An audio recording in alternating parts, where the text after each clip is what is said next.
And a good morning. Happy rainy Thursday. And if you think it's rainy today, just wait till tomorrow. Glad to have you along with us here on the bottom line. A friend of mine up in Asheville posted some pictures, I guess, late yesterday afternoon. Kim's in Boone at a conference. Oh, sweet. And so she was getting a ton of rain yesterday afternoon when she went up. Mm-hmm. And we're in Asheville as well because it just hasn't moved this way or swept up this way. We've had some pretty heavy showers already this morning. Oh, yeah. But she posted some pictures, and I'm almost positive that they are from Biltmore Village.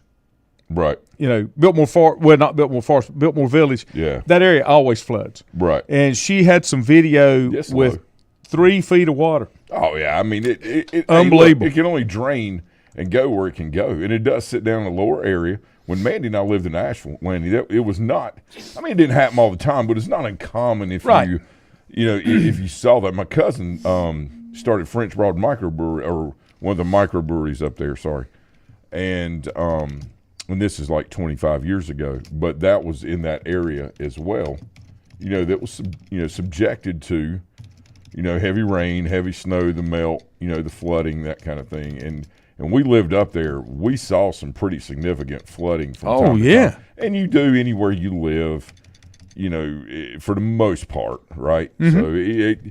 So I just remember a couple of hurricanes coming through, and we had some games. That's before they had turf up there. So we had some games that were postponed. And the French Broad River, we lived about a half a mile from it. And the way the crow flies, about 3 miles, winding around. But I remember seeing that thing. It busted. Hey, man, it busted out of its banks. And there's a road that goes from Buncombe County along the river to Madison County. Mm-hmm. And you would think going north it would be going up. With the French Broad River actually flows north, but it obviously is, going north even though it's downhill through Marshall and all that. But we saw some pretty good flooding. And talk about sports. In Marshall, North Carolina, the new high school, which was built in the 70s, is not new anymore, but it sits up on the main highway, 2570. Great place to work, great people. It's about 10 miles from Mars Hill, same county, whatever. But down in Marshall, Lanny, is where they had the school on the island. It was the old high school. It was like a K-12. Wow. From the 19 whatevers, right? 3-story buildings. Well, they had marks on the buildings of where the water flood had got up to. Wow. Their baseball field and their football field, I dare say they were regulation. Yeah. But my dad said he went to Mebane High School. It's now East Alamance. Yeah. But he said in the 50s they played Marshall in Marshall. He I think he was like in 8th or 9th grade, but he went to the game. He got a ride with somebody all the way up there or whatever. Mm-hmm. And he said that was the coldest that he had ever been in his life. He said they drove across this like 1-lane bridge onto this island. And all of a sudden it just opened up and there was he said hundreds of people everywhere, just all of a sudden. And he said he went out there and he just remembered the football field being partially, had some sand on it. It's probably from where the river flooded or whatever. But he said our guys got off the bus and they were all bundled up and everything they could find. He said, the boys of Madison County came out, and they had T-shirts on and were barefoot in their jeans. That's it. I believe we lost that game from the time we got off the bus. But hey, I mean, good stories. You hear a lot of things, and those are times that are gone. That we won't be revisiting. But the funny part was, Lanny, when I was the football coach up there, I go around visit all schools. Superintendent took me around and said, "I want to show you the old school." So we rode over there and went inside. Man, they had a basement, but it was up about this high off the ground too. Like deep it up. Then they had a second floor and a third floor. He said, "Let me show you the flood of such and such." We went up to the 3rd floor, and it was like that high off the ground. It covered 2 on that island. I said, "Dr. Wilcox, what did they do?" He said, a couple weeks later, they got everything cleaned up. The community came in, cleaned it up, and the kids were ready to go back. I was like, God, what just happened? When you go off 105 out of Boone, going up towards ski slopes, there's a river runs down through there. Yeah. And when you get close to, I want to say it's not far from where Hound Ears is, there used to be a dam. Yes. And it was a hurricane back in the early 1900s, came through and just kind of wiped everything out. So they're putting a new bridge in at that intersection. and it's like stopping traffic. I mean, 105 is a nightmare. But they had to put it in. You know, it was time for that. You know, bridge they got up there. But Lanny Preston Clark, who is the principal at Bunker Hill, that you know, he's from Maiden, right? Coach Preston, great dude, Dr. Preston Clark. Yeah. All right. Look for him one day to probably be a superintendent somewhere. Very intelligent, very smart, very good with kids. But anyway, Preston was the principal at Valley Crucis, which is when you turn right there. So I went and visited him one day, and a boy I worked with at Avery was now the PT. He's the basketball coach at Avery, Art Williamson. A lot of people know Art. He was a basketball legend and guru up from that way. You know, Tom Burleson. He didn't play pro ball or anything, but just, you know, really prominent or whatever, and through app and stuff like that.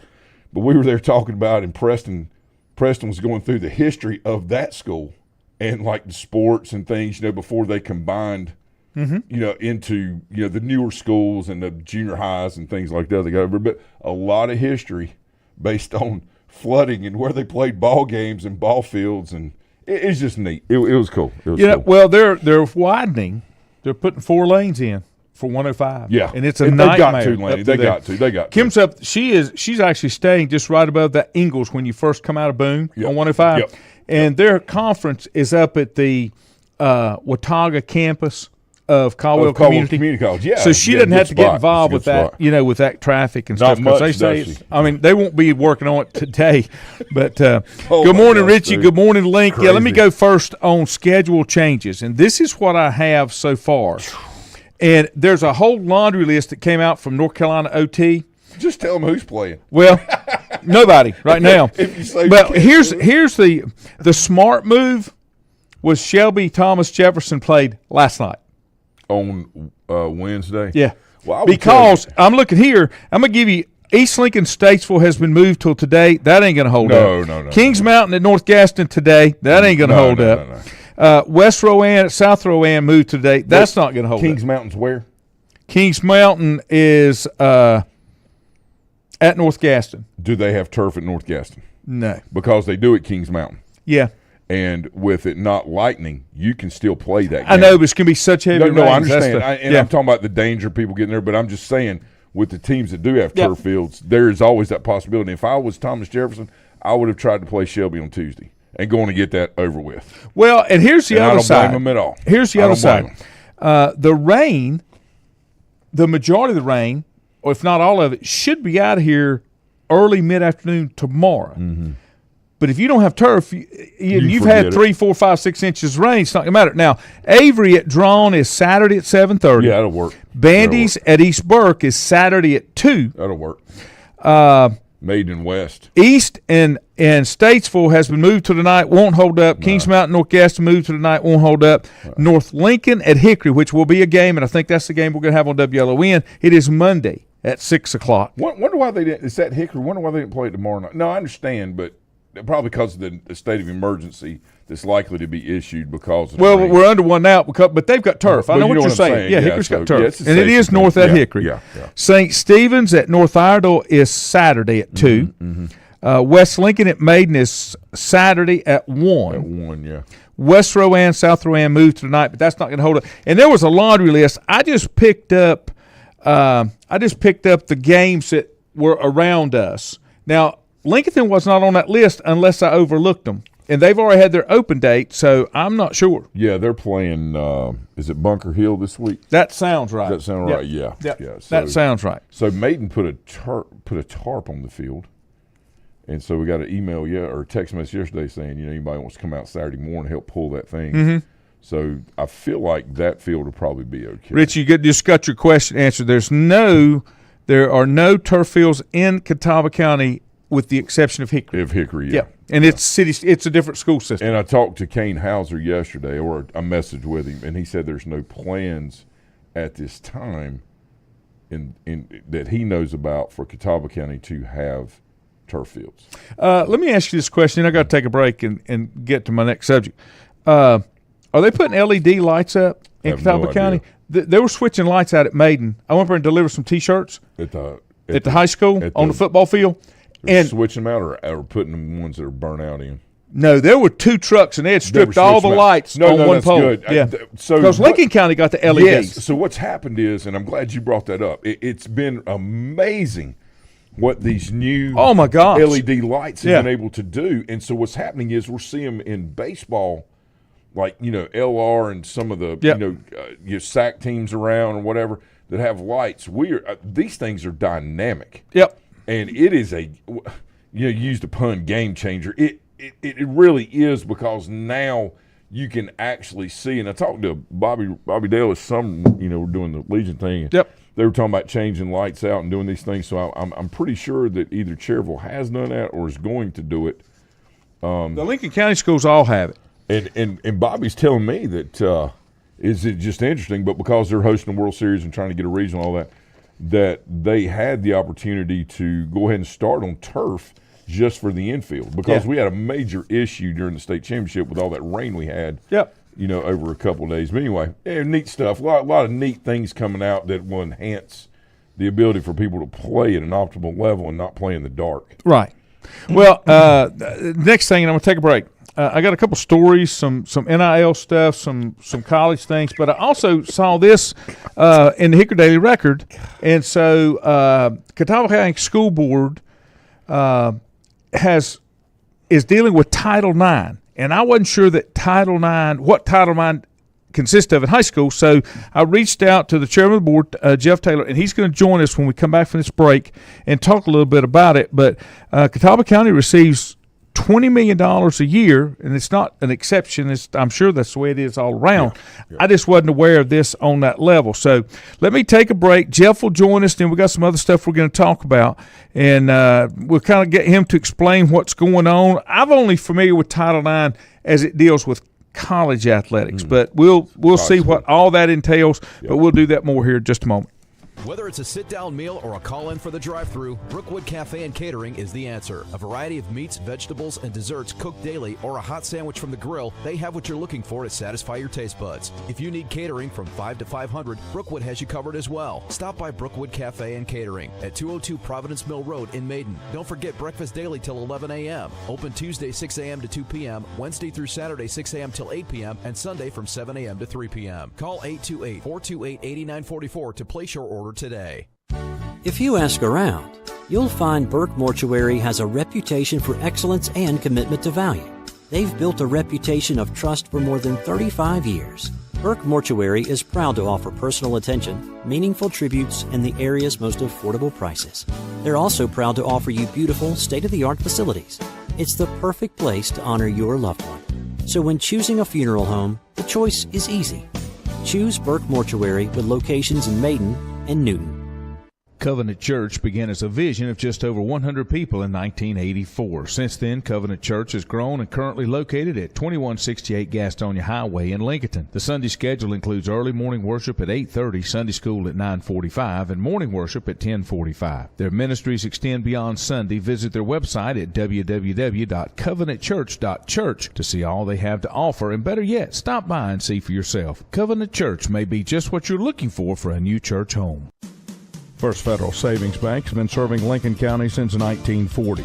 And as it has been from the beginning, customer service is a priority to First Federal Savings Bank. They want to get to know you by name. First Federal Savings Bank has the convenience, the products, and the services that the larger banks have, but with hometown people that you see throughout your community. Stop in and visit one of their 4 convenient locations and see what First Federal Savings Bank has to offer you. Member FDIC, an equal housing lender. Untangling your headphones, finding the right remote, saying goodbye to your favorite shirt that hasn't fit in 10 years. Why are simple things sometimes so complicated? Thankfully, with auto owners, insurance doesn't have to be one of them. Auto Owners works with independent agents who live in your community and answer when you call, so you can worry about more important things, like finding a new favorite shirt. That's simple human sense. Call Mooney Insurance in Maiden or East Lincoln Insurance in Denver, or visit mooneyinsurance.com.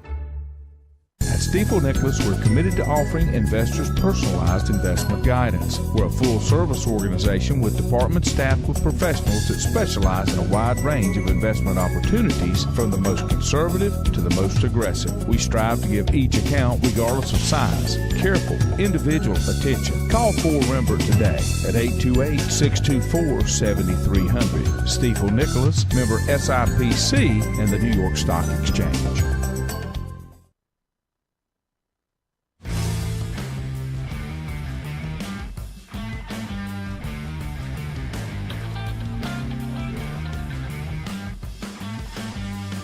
And welcome back. Four will be joining us here in just a momento.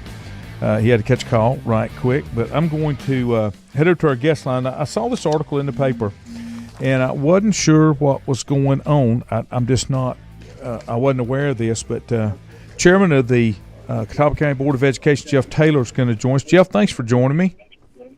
Larry, glad to do it. I always like talking with you guys.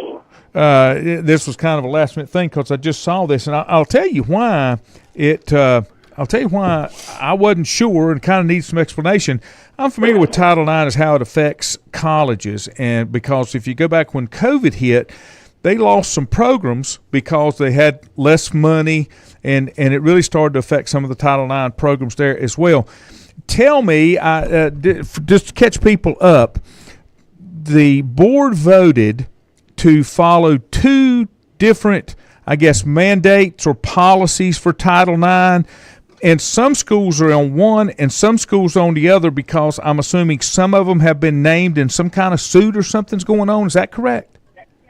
Yes. Well, we've not actually adopted those yet. We've asked our board attorney to draw us two draft policies, one that would comply with the guidelines that were currently, one would comply with the guidelines set forth by the Biden administration in 2024, and another would apply to schools that essentially are under a set of guidelines developed by the Trump administration in 2020. And the reason for those two sets are that they're needed.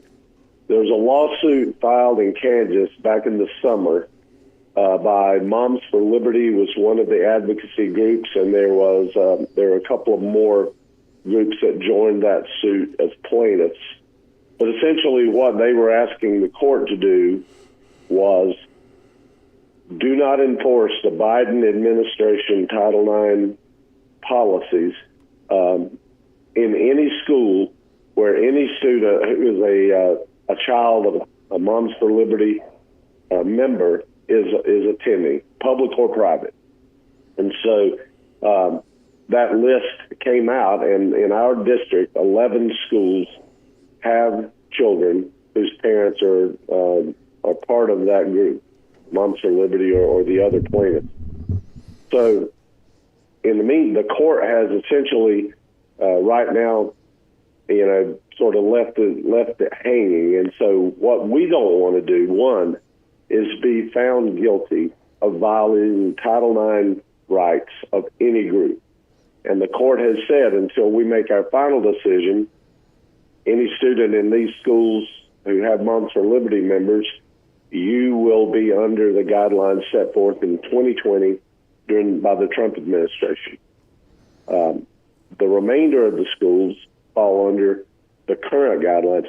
And Title IX, it's nothing new. It was passed initially, the Education Amendments Act of 1972. So I was 11 years old when that law was passed. Title IX is one section of that. And it deals with many different elements of the equality based on sex, based on race, based on a lot of different factors.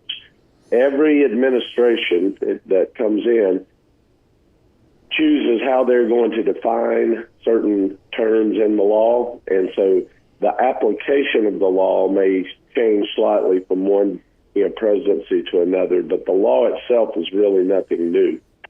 The problem on our end, and Lanny, this is what gave me serious cause for concern.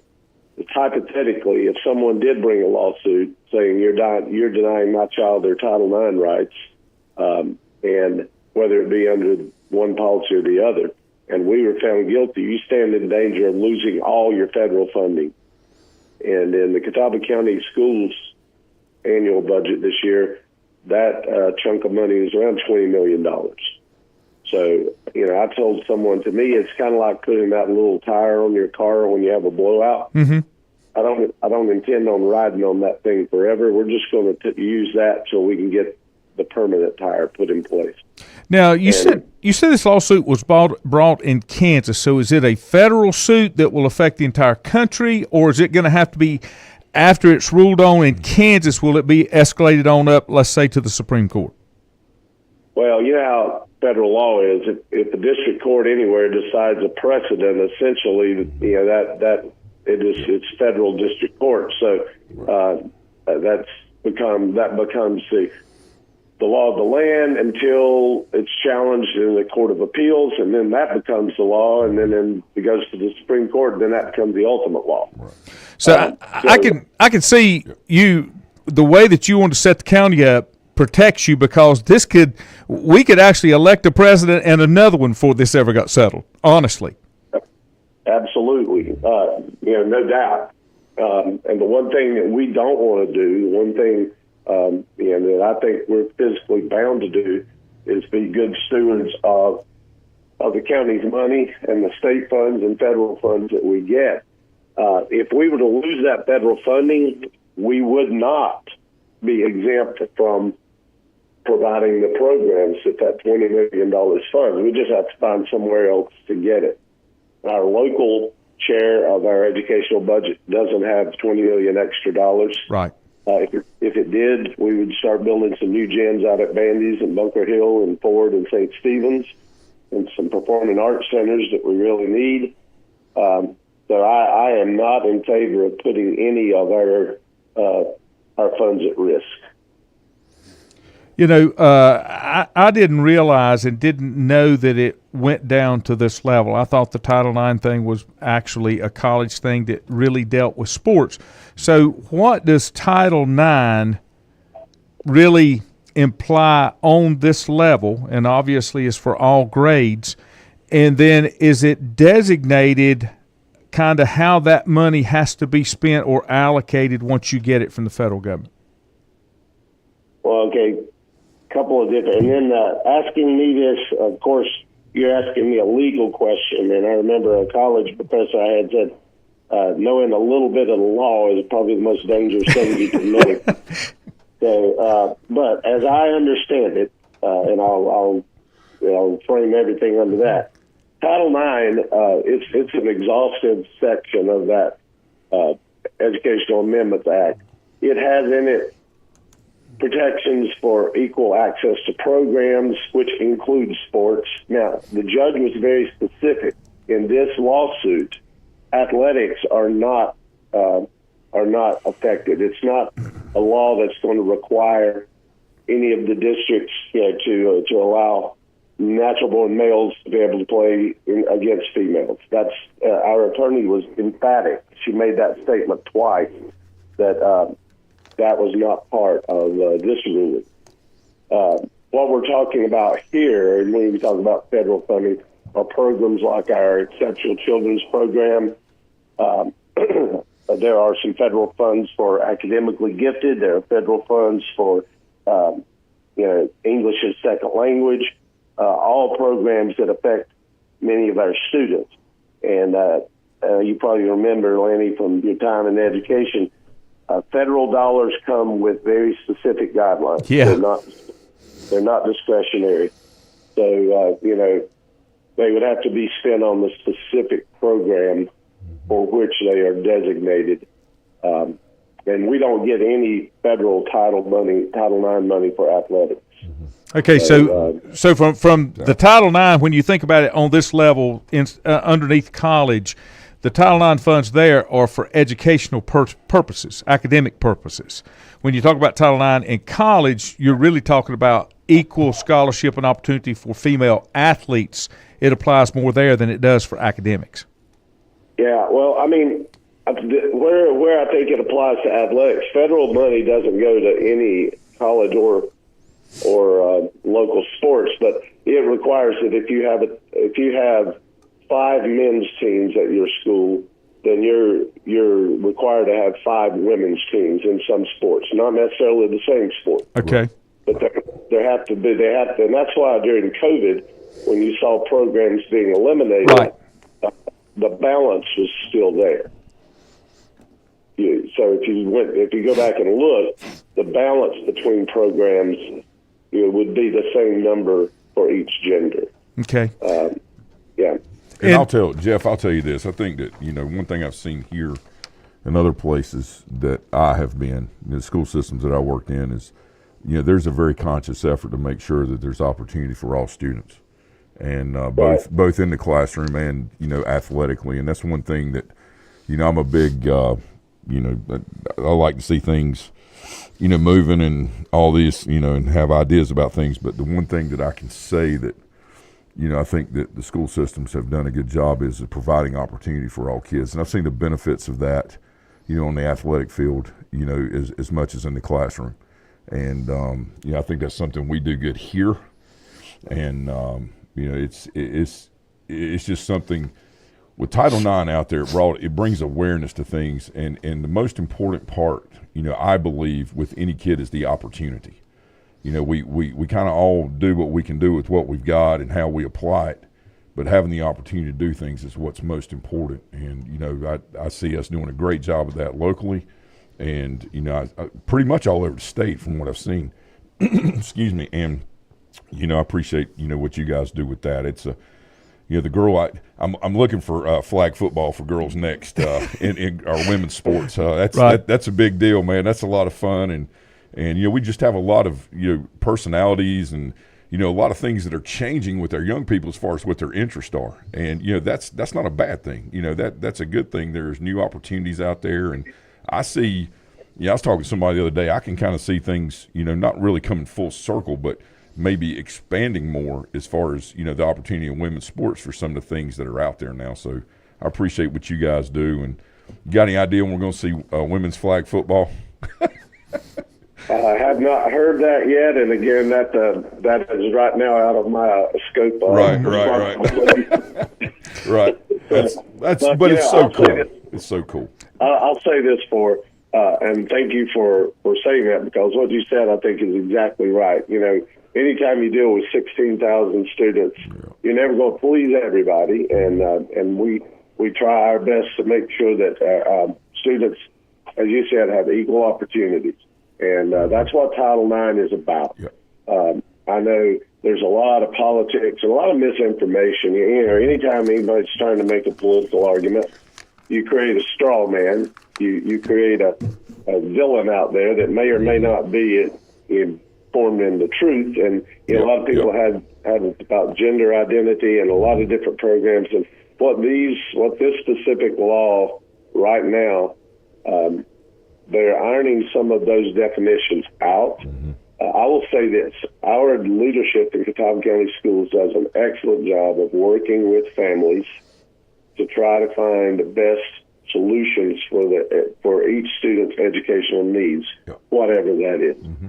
And, if we, I am like you, athletics is a big part of my school experience, and anything we can do to involve students within reason that we can afford, I think we should look at that. I don't think we should take it off the table. Right. I mean, you look at soccer, when we were in high school, I would not have ever thought that the sport of soccer would have gotten as big as it has gotten in communities that are traditional football schools. But it's given more kids opportunities. And if you look at it, very few. I mean, there are some soccer players that could cross over and play football very well, but as a rule, usually not. These sports typically attract students that are, they're good at that sport. You're going to get a few examples, but it's giving more kids an opportunity. And in this day and age, you guys know it. We need kids to be active. We need them to be participating. And, anything we can do to further that, I think it's good.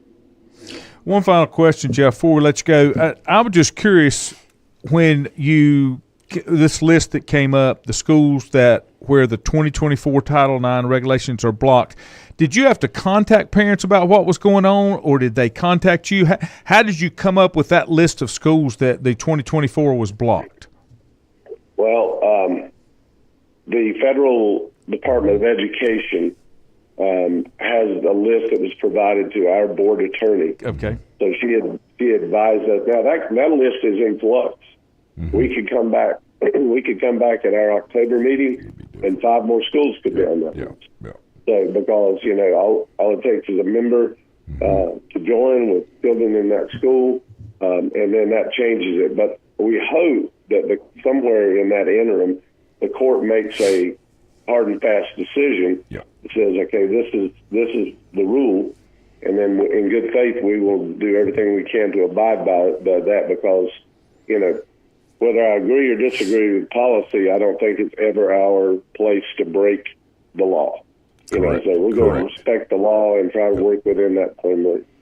Yeah, that's incredibly important, Jeff, especially as an elected official, right? You have your beliefs, your values, your principles, but at the end of the day, the law is the law, and that's what has to be respected and enforced. And that it's one of the things I talk to my kids about all the time. There's so much, identity of this and identity politics and that, and what I try to tell my children is, look, you look at all the things that are out there, get as much information as you can, and identify with the principles that are based on the truths, and then your values come into play after that, because everybody believes things differently, right? And I think right now the way you guys are handling this is a right way to do this. And if it wasn't, I certainly wouldn't blast you on the air, but you and I would have that conversation privately, right?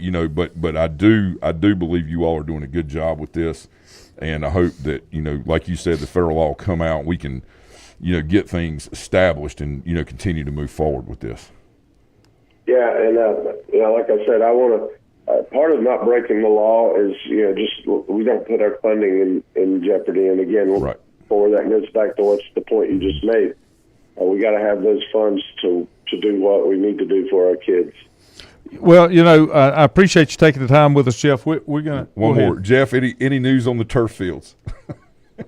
I know that's a hot topic, and just one.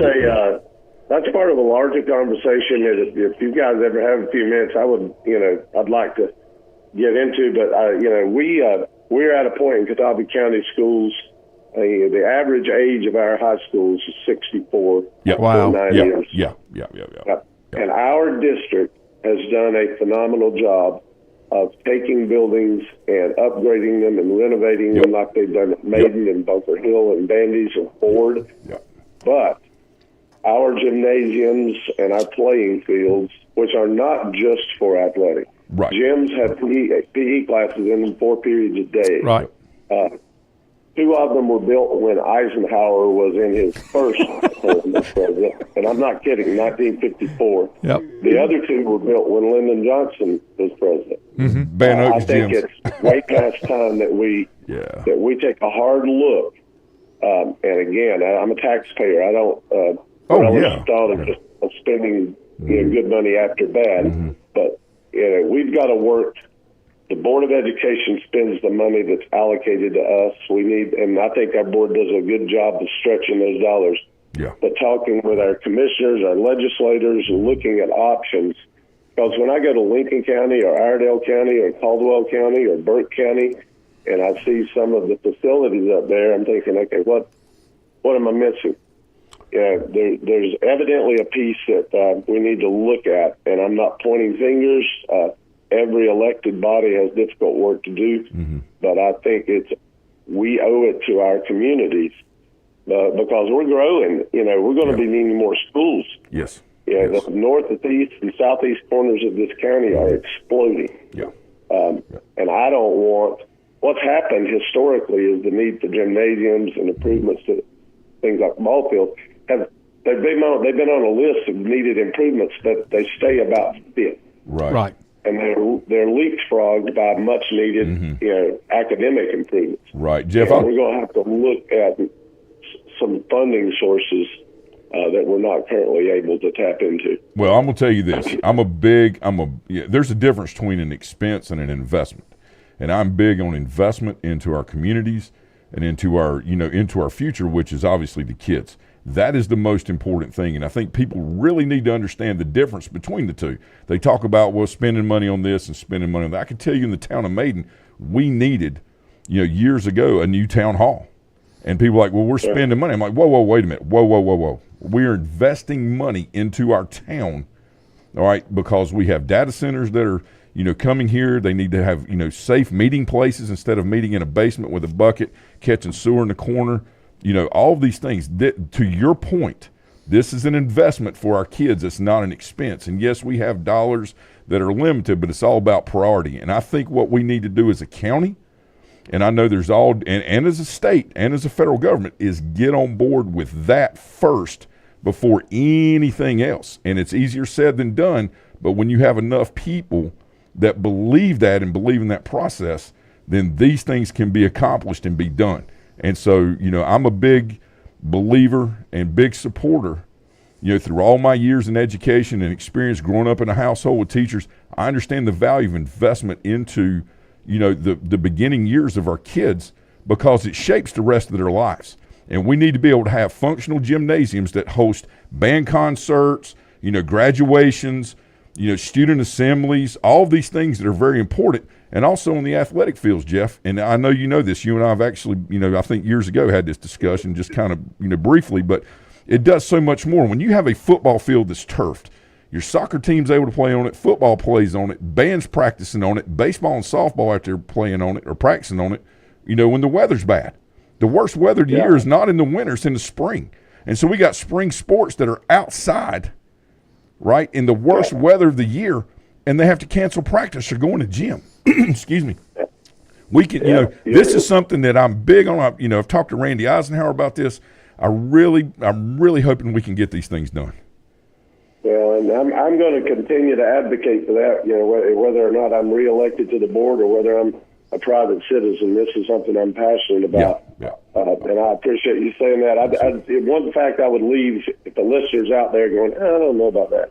We have one high school in our county out of 5 in the Catawba County system that can put all of its students in the gymnasium at the same time without violating fire code. Yep. No, he's right. That's exactly right. Yeah. That's exactly right. Well, you're not meeting what I would consider basic needs of that environment when you can't do and they're that. unfunded mandates. Yeah. All these laws are unfunded mandates. We run into that with the town. I'm on town councilor. We run into that all the time, and we have to find creative ways or other means to make these things work. I know exactly what Jeff's talking about, and it's a challenge. But look, we got a lot of support out there.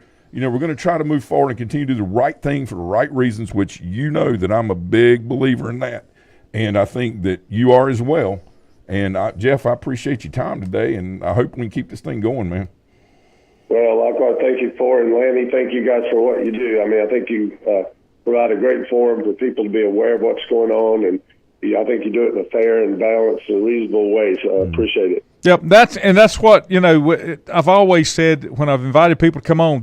You're not going to be ambushed when you get here. No. This is a forum to educate people, just like you did with me with the Title IX. Until I saw the article, I had no idea, and I'm sure I'm not the only one that had no idea. So it was a way to make sure that when people see this in a newspaper or hear it on a board or see it in Facebook, that they've got more information and understand exactly what it involves and how it involves and touches so many students on every level and in different ways, depending on what their needs are. So I appreciate you taking the time in a short notice, and I'm sure we'll be talking again. All right, guys. Thank you. Have a great day. Stay Thank dry. you, buddy. You too. That's Jeff Taylor. He is chairman of the Board of Education, and that was enlightening to me. And it also was good to hear him talk about some things that they're still working on. Richie asked a question. Yeah. Here is he said, and Milton and Junior, Michael Danner. Good morning, you guys. Glad to have you with us. Richie said, boys. Them boys. Didn't Lincoln County get a grant to put in the turf fields? I can't tell you I don't think specifically it wasn't a grant. They allocated, there was some money came from the state to do that in Lincoln County, plus Lincoln County, we were talking about this off the air, got LED lighting, which is huge. And I think that's happening now because I told Ford I saw them stripping lights off of Maiden Stadium, and there were 2 huge bucket trucks. This was not county people. You got to have big gear to get up there. Yeah. And one pole had the lights completely stripped off, so that meant they were putting something new up. Richie said that the turf fields at the two high schools in Greenwood, he lives in Greenwood, South Carolina, were funded by Josh Norman. Oh, yeah. Former player. Oh, yeah. You know, and he was able to do that. Yeah. And Rich, you're right. Investing in turf field over time will save you money. It does. By being able to play multiple sports, along with able to handle different functions outside. That's what you were talking about as well. I mean, think about this too. The kids, like, you know, when there's pretty weather outside, like working in Buncombe County schools when I worked up there. Okay, the weather in the mountains, you know, and they're not really high in the mountains, but it's still a little different, right? So there may be a beautiful day in January, February when it gets close to 68, 70 degrees.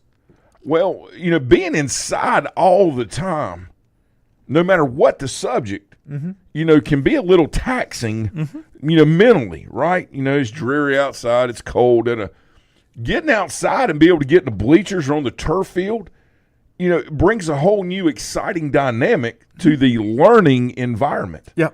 You know, it's all about engagement. But you have to be, I say awake, I don't mean it like that, but you have to be able to be aware. And I've done that a couple of times in Buncombe County in the bleachers outside. Like if we were having a health and PE class or whatever it was, I would take the health class outside when it was warm like that. And we still had our, you know, classroom guidelines. You can't, you know, these are things you need to do for us to be successful in learning, you know. But the kids, it was just the mood and attitude was so much more friendly. Yeah. When you can do that and you're sitting out on turf, and that turf warms up, man. If it's 60 degrees outside, it feels 75 on that turf. Oh, yeah. And it's so much more of a component, you know, to the educational setting and background. And, you know, like talking to Jeff, I know it's incredible what Catawba County is going to go through in the next 30 years. And the needs far outweigh the resources, which it's we're like all he aware. Said, the southeast part of the county, that stuff's moving, you know, not only southeast, it's moving west. Not just Catawba County, Lincoln County is going to go through the same thing. They're talking about another high school online because of the growth. They're going to have to, and there's nothing wrong with that. That's wonderful. There's more opportunity, but we have to make sure we are doing things to provide the means for that. And some things that have always been traditionally, you know, seen, well, we've got to improve this. Sometimes we got to jump that. Yep. And go ahead and make other things a priority, which is hard to do. It's about governing, and about balance, and sometimes you just have to leap forward on things, and it's a struggle. Yeah. And I think, you know, the people that we've elected, you know, for the board, you know, I believe are, and the new ones that will likely be coming in, I believe are trying to implement positive change based on local beliefs and values and progressive, you know, ideas to, you know, try to, you know, encompass and protect the rights of each kid, like Jeff was talking about, but at the same time providing opportunity for positive outcomes down the road instead of just pushing people through and getting them out. Right. And I really believe that, you know, we're on the right track with that.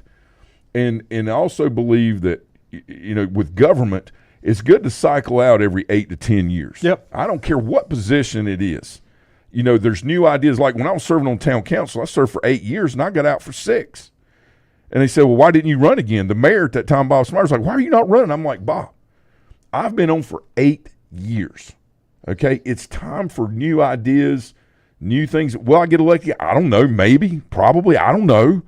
But the important thing is to give opportunity, right, for new ideas and new things to come in to keep the ball moving forward, not rolling down the hill or pushing uphill, but to keep it moving nice and steady. You know, slow and steady doesn't win a race. Consistency and steady does. And I'm talking about a marathon, right? I'm not talking about, you know, huge sprints here or there because it comes as quick as it goes. So I don't know. North Lincoln, according to Milton, had to get turf because couldn't get grass to grow on solid granite base. So that there is some, I say truth to that, Lee. Who said Milton. that? Milton. Yeah, okay. So there is some truth to that, but I think they were going to do this. Yeah. But it sounds good. That was talked about. There's some truth to it. Travis, good morning. He said several days last spring we practiced softball on the new West Lincoln, turf at West Lincoln. It's definitely a benefit to other sports done. Baseball, softball fields that stay wet for days and in the I can't spring. see who said that. Travis. Yeah, so I saw some pictures online. Travis talking about West Lincoln. Yeah. I saw some pictures where they were practicing out on the turf field with the ladies in their softball. That was pretty cool. Link said the North Lincoln field was horrible and muddy, and you're right. And Lindsay, I'm not aware of that one, so you'd have to give me a little more detail. She said, will Maiden be giving the band money for canceling their competition so they can have football? Must have been a weather event. I'm not sure. I'm not sure what happened there, or if this was before. You know, I'm not familiar with that, but I understand your point, and it should. You know, the only thing with football funds so many more things sports-wise. But I didn't realize that Maiden was hosting competitions up there. That's a new one to me, and I don't know.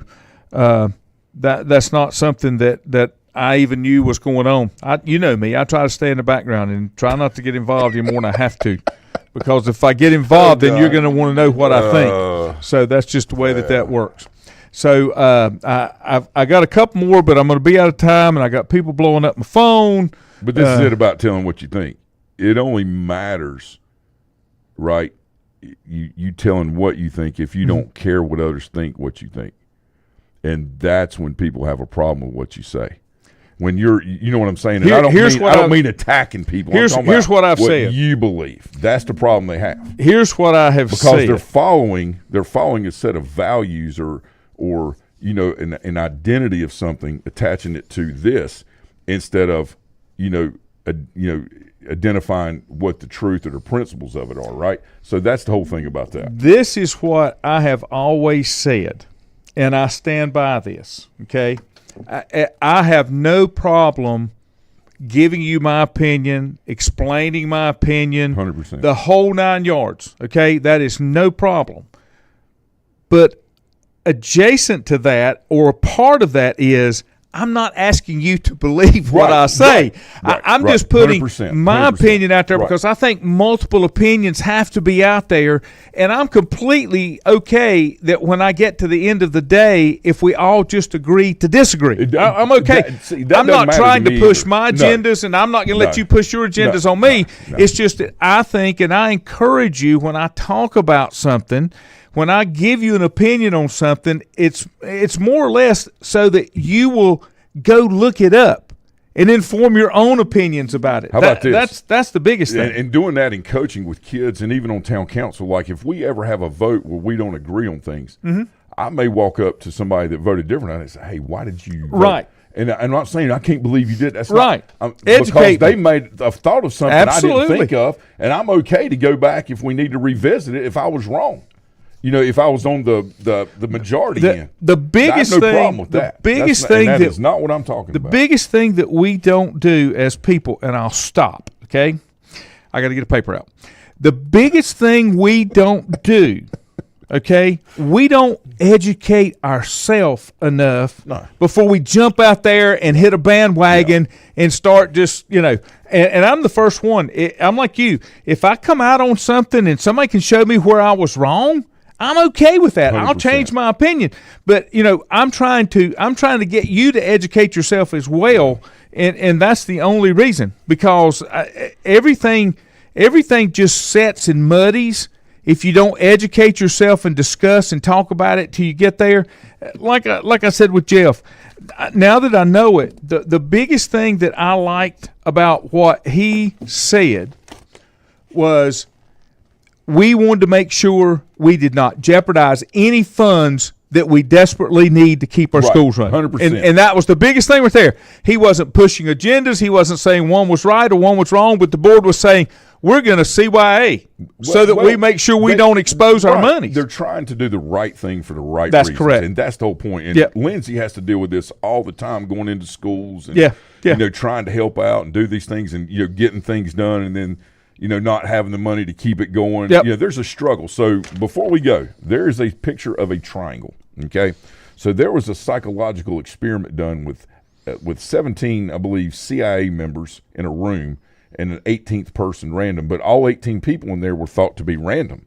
And so what they did was they showed privately each of the 18 people, 17 CIA agents and one just random person that was asked to come in who thought that everybody in there was independent.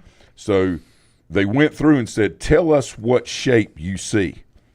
Well, they let the 17 CIA agents go first, and they all said square. Well, the person that's the 18th sitting there looking at it, and they asked that person, what do you see? And they said square, because they wanted to go along with what everybody else said. Okay, and that's one thing. The reason I bring that up, two things. Number one, slogans and narratives are great. Okay, but you really need to try and understand what you're talking about and the depth of it. But in sports, why it's so important, yes, we have to mold our teams where they're all focused and going in the right direction, but still be able to talk to the kids individually and even as a group to understand and address the matters most important to them if there's any confusion.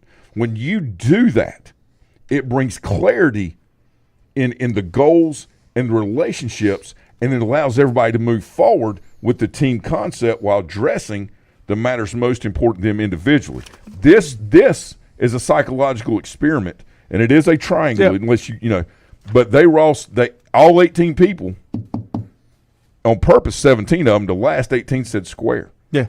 And so the thing about that is it's like I tell my boys: align yourself with principles and not identity. Well, of whatever it is, right?